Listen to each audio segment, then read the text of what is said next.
And US Secretary of State Marco Rubio has expressed the United States' commitment to talks aimed at ending Russia's war in Ukraine. Well, this comes as Russian and Ukraine negotiators have characterized the first day of a new round of negotiations in Abu Dhabi as productive. They said that the meetings are set to carry on into second day as well. I don't want to say talks alone are progress, but it's good that there's engagement going on. I would also caution everyone that on things like this, because there's a lot of sensitivities involved in it, progress is probably not going to be known, even via leaks, until we really have a breakthrough.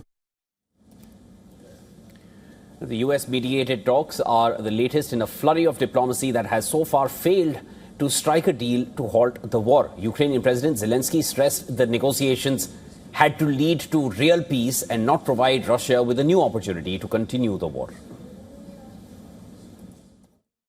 The war must truly be brought to an end. Russia must be ready for this. Partners must also be ready to ensure this with real guarantees, security guarantees, and real pressure on the aggressor. It must also be felt now. People in Ukraine must feel that the situation is genuinely moving toward peace and the end of the war, not toward Russia using everything to its advantage and continuing attacks.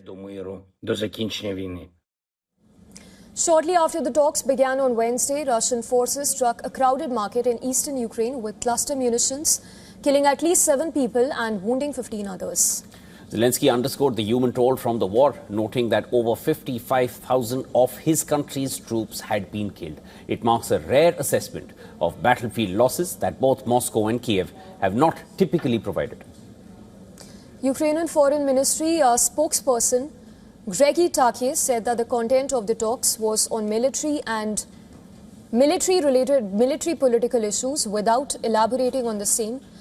In fact, the main sticking point in settling the war is the long-term fate of territory in eastern Ukraine, while Moscow is demanding that Kiev must pull its troops out of swathes of Donbas region.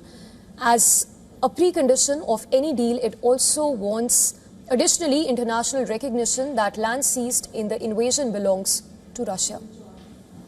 Ukraine has warned that ceding ground will embolden Moscow, and it will not sign a deal that fails to deter Russia from invading again. As negotiations continue, Europe says that it has been sidelined in the process, even as France and Britain lead efforts to put together a peacekeeping force that could be deployed to Ukraine after any deal.